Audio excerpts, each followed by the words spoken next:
கர்த்தருக்குள் பிரியமானவர்களே, September 18 Elon G white அம்மையார் அவர்களுடைய மாரநாதா புத்தகம், பக்கம் 521. இன்றைய தியானத்திற்காக தெரிந்து கொள்ளப்பட்ட தலைப்பானது மரணத்திற்கென்று குறிக்கப்பட்டாயிற்று. வசனம் எஸ்தர் 3வது அதிகாரம் 13வது வசனம். ஒரே நாளிலே சிறியோர், பெரியோர், குழந்தைகள், ஸ்திரீகள் ஆகிய சகல யூதரையும் அழித்து கொன்று நிர்மூலமாக்கவும் அவர்களை கொள்ளையிடவும் அஞ்சற்காரர் கையிலே ராஜாவின் நாடுகளுக்கெல்லாம் கட்டளைகள் அனுப்பப்பட்டது. தேவனுடைய மீதியான மக்கள் மேல் வரப்போகிற கட்டளை அகாஸ்வேரு யூதர்களுக்கு எதிராக பிறப்பித்த கட்டளையை போன்றே இருக்கும். மானிட சட்டத்திட்டங்கள் கொடுத்த பாதுகாப்பு கற்பனையை கனம் பண்ணின பிள்ளைகளின் மேலிருந்து விலக்கி கொள்ளப்படும் போது ஆங்காங்கே வெவ்வேறு நாடுகளில் அவர்கள் அழித்து போடுவதற்காக இதே போன்ற ஒரு இயக்கம் காணப்படும்.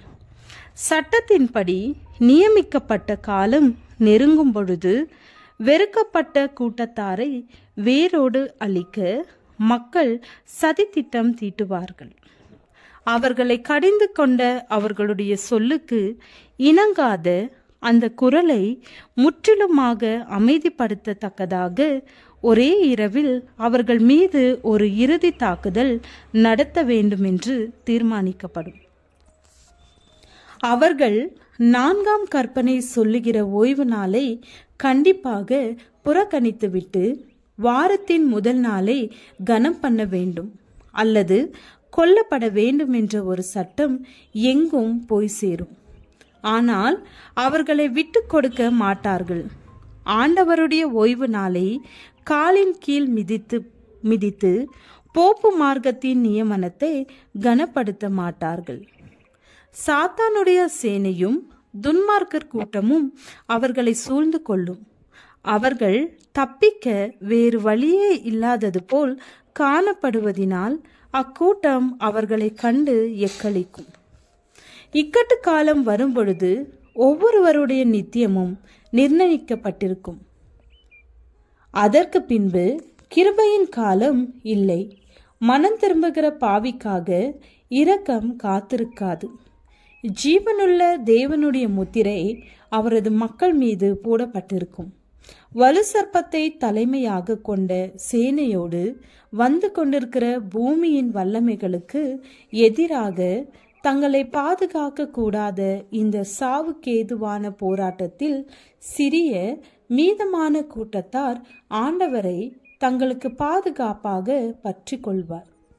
உபத்திரவம், மரணம் என்னும் வேதனை கடியில் அனைவரும் மிருகத்தை வணங்கி அதன் முத்திரையை தரித்து கொள்ள வேண்டும் என்று உலகத்தின் பெரிய அதிகாரிகளால் கட்டளை பிறப்பிக்கப்பட்டது.